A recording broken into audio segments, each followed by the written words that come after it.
Hi friends, ఎట్లా ఉన్నారు? అందరు బాగున్నారా? నేను కందిపప్పుతో పప్పు చేయబోతున్నాను. తోటకూర, కందిపప్పు, కొత్తిమీర, ఆనియన్స్, పచ్చిమిరపకాయలు, టమాటా, చింతపండు, కారం, పసుపు వేసి పప్పు చేస్తున్నాను. దీనికి కావాల్సిన పదార్థాలు తోటకూర వేసేస్తున్నాను. పప్పు కడిగి పెట్టుకున్నాను. తోటకూర వేస్తాను. తోటకూర పప్పు ఈరోజు ఇవన్నీ వేసేస్తున్నాను. మొత్తం ఇవన్నీ వేసేసుకోవాలి. మొత్తం వేసుకొని కుక్కర్ విజిల్ పెట్టుకోవాలి. కారం, పసుపు అన్నీ ఇవి కూడా వేసి కొంచెం వాటర్ పోయాలి. చూడండి, కొంచెం వాటర్ పోస్తే, కొంచెం ఆయిల్ కూడా పోస్తే తొందరగా ఉడికిద్ది పప్పు. కుక్కర్ మూత పెట్టేసి ఇప్పుడే 5 విజిల్ వచ్చింది.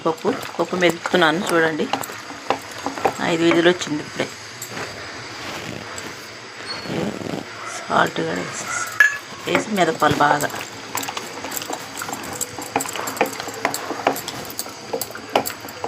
ఆయిల్ వేసుకోవాలి. ఆయిల్ వేసి తాలింపు పెట్టుకోవాలి.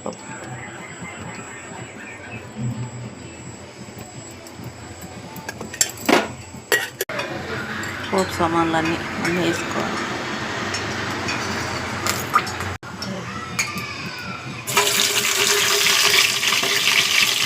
ఉల్లిపాయ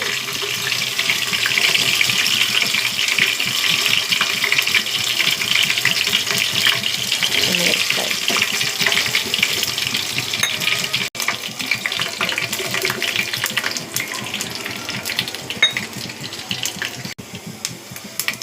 వేస్తే కొంచెం బాగుంటుంది.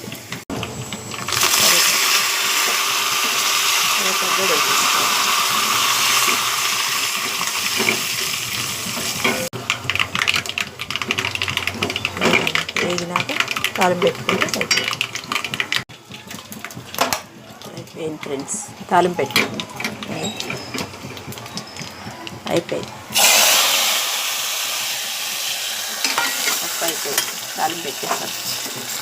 లైక్ చేయండి, షేర్ చేయండి, సబ్స్క్రైబ్ చేసుకోండి ఫ్రెండ్స్. ప్లీజ్ ఫ్రెండ్స్, అయిపోయింది పప్పు. ఎట్లా ఉందో చెప్పండి. సూపర్గా ఉంటుంది తోటకూర పప్పు.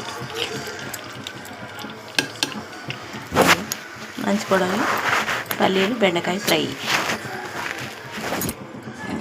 రెండు కాంబినేషన్ బాగుంది కదా, సూపర్గా ఉంటుంది.